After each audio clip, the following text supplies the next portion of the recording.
ஆத்ம நமஸ்தே to all. இந்த tarot ரீடிங்கில் நம்ம பார்க்க போகிறது, நீங்கள் மனசில் ஒரு நபரை ஆழமாக நினச்சிக்கிட்டே இருக்கீங்க. அந்த பர்சனுடைய கரண்ட் சிச்சுவேஷன் என்ன அப்படிங்கிறத இந்த வீடியோவில் நம்ம பார்க்க போகிறோம். இப்போது அந்த நபருடைய கரண்ட் சிச்சுவேஷன் எப்படி இருக்குது, என்ன நினச்சிட்டு இருக்காங்க, அந்த பர்சனுடைய லைஃப் இப்போ எப்படி இருக்குது, அதை பற்றி தான் இந்த ரீடிங்கில் நம்ம பார்க்க போகிறோம். இதில் பைல் 1 பைல் 2 2 பைல் இருக்குது. இதில் ஒரு நம்பரை நீங்கள் சூஸ் பண்ணுங்கள். நம்பரை சூஸ் பண்ணுறதுக்கு முன்னாடி யாருக்காக இந்த ரீடிங் நீங்கள் பார்க்குறீங்களோ அந்த நபரை நினச்சிட்டு இதில் ஒரு நம்பரை நீங்கள் சூஸ் பண்ணுங்கள். இந்த கார்டு எனர்ஜி கூட கனெக்ட் ஆகிறதுக்காக இதில் எந்த நம்பர் நீங்கள் சூஸ் பண்ணீங்களோ அந்த நம்பரை நீங்கள் கமெண்ட் பண்ணுங்கள். இப்போ பைல் 1 சூஸ் பண்ணவங்களுடைய ரீடிங்கில் நம்ம போகலாம். உங்கள் பர்சன் இப்போ என்ன நினச்சிட்ருக்காங்க, அவங்களுடைய கரண்ட் சிச்சுவேஷன் எல்லாம் எப்படி இருக்குது, அதை பற்றி பார்க்க போகிறோம். இப்போ உங்கள் பர்சன் ரொம்பவும் குழம்பி போயிருக்காங்க. சரியா? இப்போ அவங்களுக்கு உங்களை சூஸ் பண்ணுறதா இல்லை அந்த தேர்ட் பர்சனை சூஸ் பண்ணுறதா அப்படின்னு ரொம்ப கன்ஃபியூஷனாக இருக்காங்க. உங்ககிட்ட மட்டும் அவங்க பேச மாட்டாங்க, வேறு தேர்ட் பர்சனும் அவங்க லைஃப்பில் இருப்பாங்க. இப்போ நீங்கள் வேணுமா அவங்க வேணுமா அப்படின்னு ரொம்ப ஒரு குழப்பத்திலேயே இருக்காங்க. அதனால் இப்போ அவங்களால எந்த முடிவுகளும் எடுக்க முடியலை.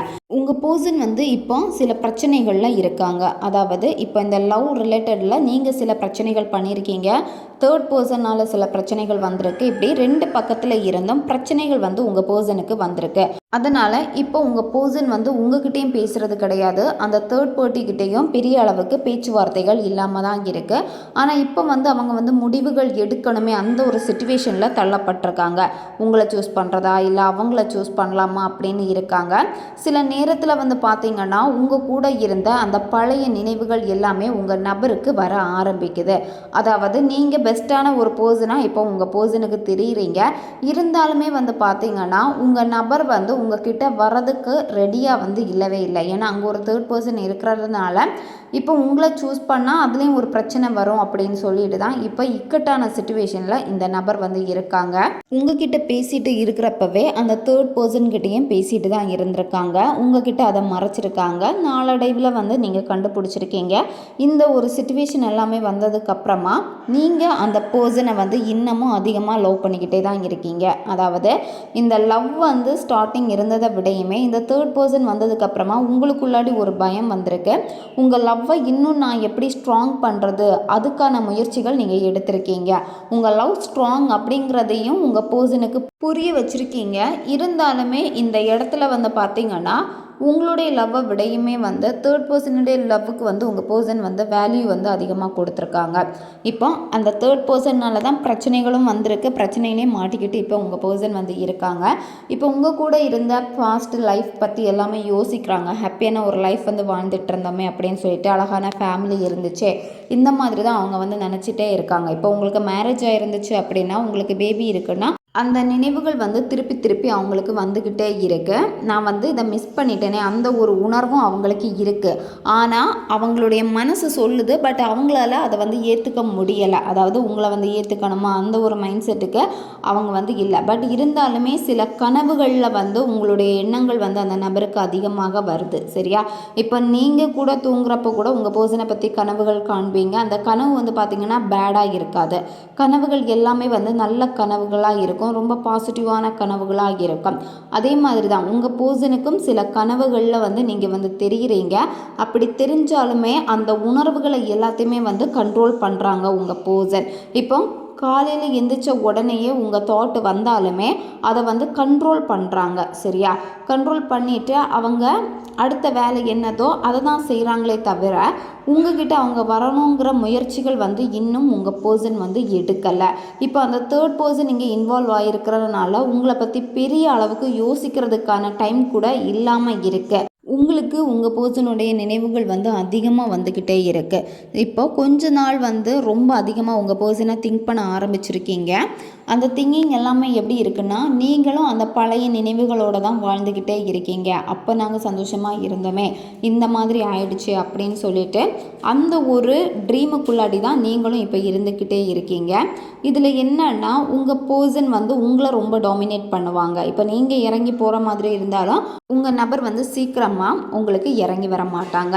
அவங்களுடைய கரண்ட் சிச்சுவேஷனில் பார்க்குறப்ப இப்போ அவங்களுக்கு சில பிரச்சனைகள் இருக்குது. அந்த பிரச்சனைகளை எப்படி சரி பண்ணுறது, அதுக்கான முயற்சிகள், அதுக்கான வேலைகள் தான் அவங்க வந்து செஞ்சுக்கிட்டே இருக்காங்க. உங்கள் தாட் அவங்களுக்கு இருக்குது, இருந்தாலுமே வந்து பார்த்திங்கன்னா அந்த தாட்டுக்கு வந்து இம்பார்ட்டண்ட் உங்கள் பர்சன் வந்து பெருசாக கொடுக்கல. ஏன்னா இப்போ வந்து அவங்க ஒரு வேலை செய்கிறாங்க அப்படின்னா அந்த வேலையை வந்து இன்னும் எப்படி நம்ம ஸ்ட்ராங் பண்ணுறது, அதை எப்படி வந்து நமக்கு சாதகமாக முடிக்கிறது, அந்த மாதிரி தான் அவங்க வந்து இப்போ பண்ணிகிட்ருக்காங்க. உங்கள் பர்சன் வந்து இப்போ உங்களை விட்டு ரொம்ப விலகி போயிட்டாங்க. ரொம்ப விலகி போனாலுமே உங்ககிட்ட வர்றதுக்கான சில வாய்ப்புகள் இருந்துமே அவங்க வந்து திரும்பி வர்றதுக்கு வந்து முயற்சிகள் எதுவுமே உங்கள் பர்சன் வந்து எடுக்கலை. சரியா? அந்த கரையில் போய் நின்றுட்டு உங்களை திரும்பி பார்க்குறாங்க, உங்களை நோட் பண்ணுறாங்க, உங்களை கவனிச்சிட்டு தான் இருக்காங்க. ஆனால் அந்த லாங் டிஸ்டன்ஸ் ஆயிடுச்சு, ரொம்ப தாண்டி போயாச்சு, அவங்களுக்கு வந்து பெரிய அளவில் இன்னும் உங்ககிட்ட அந்த ஈர்ப்பு வந்து வரலை, அந்த பழைய ஈர்ப்பு வரலை. ஆனால் உங்களுடைய லவ்வை வந்து அவங்க மதிக்கிறாங்க, வேல்யூவாக நினைக்கிறாங்க, எல்லாமே புரியுது. இருந்தாலுமே வந்து பார்த்திங்கன்னா ஏதோ சில காரணங்கள், சில பிரச்சனைகள், இது எல்லாமே உங்கள் பர்சனுடைய மைண்டை வந்து மாற்றிருக்கு. மெயினாக தேர்ட் பர்சன் செய்த வேலைகள் தான் நீங்கள் மெயினாக வந்து காட்டுது. பக்காவாக பிளான் பண்ணி உங்கள் பர்சனை கரெக்டாக அவங்க பிரிச்சிருக்காங்க. சில பிளாக் மேஜிக்னால் அஃபெக்ட் ஆகிருக்கு. இந்த மாதிரி நிறைய ரீசன் இதில் வந்து இருக்குது. உங்களுடைய சிந்தனைகளே இல்லாத மாதிரி அந்த தேர்ட் பர்சன் ஆக்கியிருக்காங்க. உங்கள் லவ் வந்து 1 வருஷம் 2 வருஷம் லவ்வாக இருக்காது. இது வந்து 5 வருஷம் லவ்வாக இருக்கும், 3 வருஷம் லவ்வாக இருக்கும், குறைஞ்சது 2 வருஷத்துக்கு மேலே இருக்கும் இந்த லவ் உங்களுக்கு. சரியா? ரொம்ப ஸ்ட்ராங்கான ஒரு லவ். பிரியோன்னு நீங்கள் கனவுலே நினச்சிருக்க மாட்டீங்க. ஆனால் இந்த உறவு வந்து உங்களை விட்டு விலகி போயிருக்கு. இப்போ நீங்கள் உங்கள் பர்சனை பற்றி கனவுகள் காண்றப்போ நீங்கள் பாசிட்டிவான கனவுகளை நோக்கி தான் நீங்கள் போகணும். சரியா? எப்போவுமே வந்து நீங்கள் நினைக்கக்கூடிய விஷயங்களையும் வந்து பாசிட்டிவாக உங்கள் பர்சனை பற்றி நீங்கள் நினைங்க. இந்த மாதிரி நினைக்கிறப்போ அந்த சைடில் இருந்து உங்கள் பர்சனுக்கு உங்கள் லவ் வந்து புரியுது. அப்போது அவங்க திரும்பி வர்றதுக்கான சில வாய்ப்புகளை இந்த பிரபஞ்சம் உங்களுக்கு உருவாக்கி கொடுப்பாங்க. இப்போ அவங்களுடைய தாட் வருது அப்படின்னா அதை நீங்கள் பாசிட்டிவாக கொண்டு போங்க. ஏன்னா இப்போ உங்கள் பர்சனுடைய சிச்சுவேஷன் வந்து ரொம்ப பேடாக இருக்குது. அதனால் வந்து இப்போ நீங்கள் கரெக்டாக மேனிஃபெஸ்டேஷன் பண்ணீங்க அப்படின்னா உங்கள் சைடு உங்கள் பர்சன் வந்து வருவாங்க. அதனால் கொஞ்சம் டைம் எடுக்கும். டைம் எடுத்தாலுமே நீங்கள் உங்களுடைய எண்ணங்களை வந்து நீங்கள் கரெக்டாக வச்சு பாசிட்டிவாக இருங்க. நீங்கள் என்ன நினைக்கிறீங்களோ அந்த விஷயங்கள் வந்து உங்களுக்கும் சாதகமாக அமையும். இது ஒரு ஜென்ரல் ட்ரேடிங் மட்டும்தான். எது ரெசனேட் ஆகுதோ அதை மட்டும் நீங்கள் எடுத்துக்கோங்க, மற்றதை விட்டுருங்க. உங்களுக்கு பர்சனல் டேரோ கார்ட் ரீடிங் தேவைப்பட்டுச்சுன்னா நீங்கள் என்னை இன்ஸ்டாவில் இந்த மெயிலில் வந்து காண்டாக்ட் பண்ணுங்கள். இப்போ பைல் 2 சூஸ் பண்ண உங்களுடைய ரீடிங்கில் நம்ம போகலாம். உங்கள் பர்சனுடைய கரண்ட் சிச்சுவேஷன் இப்போ எப்படி இருக்குது, உங்கள் பர்சன் என்ன நினச்சிட்டு இருக்காங்க, அதை பற்றி தான் பார்க்க போகிறோம். உங்கள் பர்சன் வந்து எல்லாரையுமே வந்து ஈஸியாக நம்பக்கூடிய ஒரு நபராக இருக்காங்க. சரியா? யார் என்ன சொன்னாலும் ஈஸியாக நம்பிடுவாங்க. அதை வந்து பெருசாக வந்து ஆராய மாட்டாங்க. அந்த மாதிரி ஒரு மைண்ட் செட்டு தான் இந்த பர்சனுக்கு இருக்குது. இந்த நபருக்கு வந்து பார்த்திங்கன்னா ஃப்ரெண்ட் சர்க்கிள் வந்து அதிகம். சரியா? நண்பர்கள் கூட தான் அதிகமாக டைம் வந்து ஸ்பெண்ட் பண்ணுவாங்க. அவங்களே வந்து பார்த்திங்கன்னா சில நேரம் வந்து உங்கள் பர்சனை வந்து ஏமாற்றுவாங்க. நிறைய பணம் வந்து வாங்குறது, உண்மையான நண்பன் அப்படின்னு சொல்லிட்டு எப்போவுமே உங்கள் பர்சன்கிட்ட வந்து பதிய வச்சுக்கிட்டே இருப்பாங்க. உங்கள் பர்சனும் வந்து இதை ஈஸியாக வந்து நம்பிடுவாங்க. கண்மூடித்தனமான நம்பிக்கை. இவங்க லவ்லேயும் சரி இல்லை மற்ற பர்சனையும் நம்புறதுலேயும் சரி என்ன சொன்னாலும் நம்பிடுவாங்க. உங்கள் லவ்வில் வந்து பார்த்திங்கன்னா மற்றவங்களுடைய பேச்சுக்களை கேட்டு தான் உங்களை சந்தேகப்பட்டிருக்காங்க. அதாவது உங்களை நம்பியிருக்காங்க, உங்கள் மேலேயும் லவ் இருந்திருக்கு. ஆனால் இந்த மாதிரி மற்றவங்களுடைய பேச்சு நெகட்டிவாக யார் என்ன சொன்னாலும் அதை சீக்கிரமாக நம்பக்கூடியவங்க தான் இந்த பர்சன். அந்த மாதிரி தான் உங்கள் லவ்லேயும் சந்தேகப்பட்டு உங்களை விட்டு விலகி இருக்காங்க. இந்த பர்சனுக்கு வந்து நிறைய எக்ஸ்பீரியன்ஸ் இருக்குது. அதாவது அந்த எக்ஸ்பீரியன்ஸ் எல்லாமே வந்து பார்த்திங்கன்னா அவங்க வாழ்க்கையில் சந்தித்த அந்த வலிகள் அப்படின்னா நிறைய ஏமாற்றங்கள், நம்பியிருப்பாங்க, நம்பி ஏமாந்துருப்பாங்க. இந்த மாதிரி தான் உங்கள் பர்சனும் உங்ககிட்டயே சொல்லியிருப்பாங்க, நான் உன்னை நம்பி லவ் பண்ணேன், ஆனால் நீ என்னை இப்படி ஏமாற்றிட்டியே, இப்படி நம்பிக்கை துரோகம் பண்ணிட்டியே அப்படின்னு சொல்லிட்டு உங்ககிட்டயும் சொல்லியிருப்பாங்க. ஏன்னா இவங்க வந்து ரொம்ப நம்பக்கூடிய பர்சன். ஆனால் என்ன அப்படின்னா சின்னதாக யாராவது ஒரு விஷயத்த சொன்னாங்க அப்படின்னா அந்த விஷயத்தை வந்து யோசித்து அவங்களே வந்து பெருசாக்கி உங்கள் நபர் அந்த விஷயத்தை வந்து வேறு மாதிரி பார்த்துருவாங்க. அப்போ எல்லாமே வந்து இவங்களை விட்டு போயிடும். இந்த மாதிரி தான் உங்கள் நபர். இப்போ அவங்க இருக்கக்கூடிய சிச்சுவேஷனில் வந்து பார்த்திங்கன்னா இப்போ ரீசெண்டாக அவங்களுக்கு சில உடல் சார்ந்த பிரச்சனைகள் வந்து இருந்திருக்கும், உடம்பு சரியில்லாமல் இருந்திருப்பாங்க. இப்போ தான் அவங்க கொஞ்சம் க்யூர் ஆகிட்டே வராங்க. சரியா? இப்போ இவங்க வந்து என்ன நினைக்கிறாங்கன்னா என் லைஃப்பில் நான் தோத்துட்டேனே அப்படின்னு தான் நினைக்கிறாங்க. எல்லாத்துலேயும் நான் தோத்துட்டேனே, எதுவுமே என்கிட்ட நிலையாக இல்லை அப்படிங்கிற ஒரு குற்ற உணர்வு வந்து உங்கள் நபருக்கு வந்து இருக்கு. நிறைய விஷயங்கள் வந்து அனுபவப்பட்டனால அதே வந்து பார்த்திங்கன்னா இப்போ பெரிய ஒரு பலமாக பார்க்குறாங்க. இப்போ என்ன நடந்தாலும் என்னுடைய வாழ்க்கையை நான் வந்து ஃபேஸ் பண்ணுவேன், அந்த ஒரு சிச்சுவேஷனில் உங்கள் பர்சன் வந்துட்டாங்க. புதுசாக லைஃப்பை வந்து வாழணும், அதாவது ரொம்ப நல்லா இனி என் வாழ்க்கையை மாற்றணும் அப்படிங்கிற ஒரு முடிவில் உங்கள் நபர் இருக்காங்க. இப்போ நீங்கள் உங்கள் நபர்கிட்ட பேசினா கூட சொல்லுவாங்க, நான் இப்போ வந்து ஒரு புதிய பாதையில் போயிட்டுருக்கேன், இல்லை நான் புதுசாக ஒரு வேலை பார்க்க போகிறேன், அல்லது நான் பிஸ்னஸ் பண்ண போகிறேன். இந்த மாதிரி அவங்க ஏதாவது ஒரு விஷயத்த வந்து புதுசாக இப்போ ஸ்டார்ட் பண்ணியிருப்பாங்க. உங்கள் பர்சன் அவங்களுடைய லைஃபுக்கு என்ன வேணுமோ அந்த விஷயத்த வந்து புதுசாக வந்து ஸ்டார்ட் பண்ணியிருப்பாங்க. நிறைய வாட்டி லைஃப்பில் வந்து தோற்றுருப்பாங்க. ஜாப் ரிலேட்டடாக இருக்கட்டும், இல்லை ஒரு பிஸ்னஸ் பண்ணுறதா இருக்கட்டும், இல்லை புதிய முயற்சிகள் அவங்க ஏதாவது பண்ணுறாங்க அப்படின்னா அதில் தோற்றுருப்பாங்க. நிறைய விஷயங்களில் தோற்றுருப்பாங்க. அது எல்லாத்தையுமே வந்து பார்த்திங்கன்னா அவங்க ஒரு எக்ஸ்பீரியன்ஸாக இப்போ அவங்க லைஃப்லையும் பார்க்குறாங்க. அதனால் இப்போ எப்படின்னா புதுசாக பார்க்கலாம் அப்படின்னு சொல்லிட்டு இப்போ அவங்கள நம்ப ஆரம்பிச்சிட்டாங்க. அவங்களையே நம்பாமல் எல்லாமே வந்து என்னுடைய பேட் லக் அப்படின்னு சொன்ன ஒரு நபர் வந்து இப்போ சரி பார்த்துக்கலாம் அப்படின்னு சொல்லிட்டு எந்த ஒரு இக்கட்டான சுச்சுவேஷனாக இருந்தாலும் சரி புதிய ஒரு தொடக்கத்தை தொடங்கும் அப்படின்னு அவங்க இப்போ நினைக்கிறாங்க. அதுக்கான முயற்சிகளையும் இப்போ வந்து செய்கிறாங்க. இப்போ சில விஷயங்கள் வந்து அவங்களுக்கு காயத்தை கொடுத்தாலுமே அந்த காயத்திலேருந்து எப்படி வெளியில் வரணும் அதுக்கான ப்ராசஸ் தான் உங்கள் பர்சன் வந்து இப்போ பண்ணிகிட்ருக்காங்க.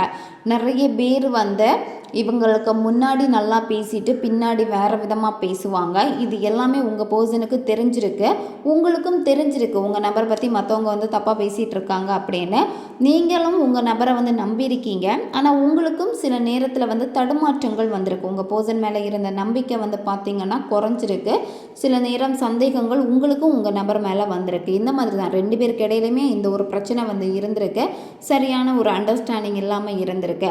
ஆனால் இப்போ உங்கள் நபர் வந்து என்னத்தான் காயப்பட்டாலும் சில விஷயங்களில் தோற்று போய் நின்னாலுமே வந்து அந்த வலிகளை மறைச்சிட்டு எப்போவுமே வந்து சிரிச்சிட்டு எனக்கு ஒரு பிரச்சனையும் இல்லை, நான் நல்லா இருக்கேன், இந்த மாதிரி தான் காமிச்சிக்கிட்டே இருக்காங்க.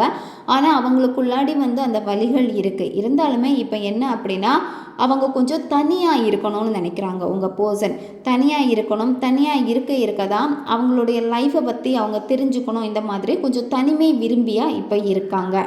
உங்கள் பர்சனுக்கும் வந்து இந்த பிரபஞ்சத்தை பற்றி நல்லாவே தெரிஞ்சிருக்கு. இப்போ இந்த பிரபஞ்சத்தை மொழிகளை வந்து உணர ஆரம்பிச்சிருக்காங்க.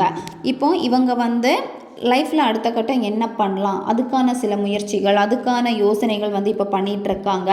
இப்போ அவங்களுக்கு நிறைய பிளானிங் வந்து வர ஆரம்பிச்சிடுச்சு உங்கள் பர்சனுக்கு. இப்போ வந்து அவங்க வந்து வேறு இடத்துக்கு வந்து ட்ராவல் பண்ணுற மாதிரி பிளானிங் வந்து போட்டுட்டு இருக்காங்க. அதாவது ட்ராவல் பண்ண போகிறாங்க. ஒரு இடத்துலேருந்து இன்னொரு இடத்துக்கு போயிட்டு அந்த இடத்த சுற்றி பார்க்கணும் அப்படின்னு சொல்லிட்டு ரிலாக்ஸ் பண்ணுறதுக்காக இப்போ அவங்க பண்ணிகிட்ருக்காங்க. அது மட்டும் இல்லாமல் இப்போ உங்கள் பர்சன் வந்து ரொம்ப அமைதியை தான் விரும்புகிறாங்க. இவ்வளோ நாள் வந்து உங்கள் பர்சன் மற்றவங்களுடைய பேச்சை கேட்டு இருந்திருப்பாங்க. ஆனால் இப்போ வந்து தனக்குள்ளாடி தான் சொல்கிறத தான் கேட்கணும், நம்மளே ஒரு முடிவு எடுத்துக்கலாம் சுயமாக, நமக்குள்ளாடி அதுக்கான பதில் கிடைக்கும் அப்படின்னு சொல்லிட்டு அமைதியை ரொம்ப விரும்புகிறாங்க. ரொம்ப அமைதியை விரும்புகிறாங்க. ஏன்னா இப்போ கொஞ்சம் உடம்பு சரியில்லாதனால சில விஷயங்கள் வந்து அவங்க உணர்ந்திருக்காங்க. தனிமையை விரும்புகிறாங்க.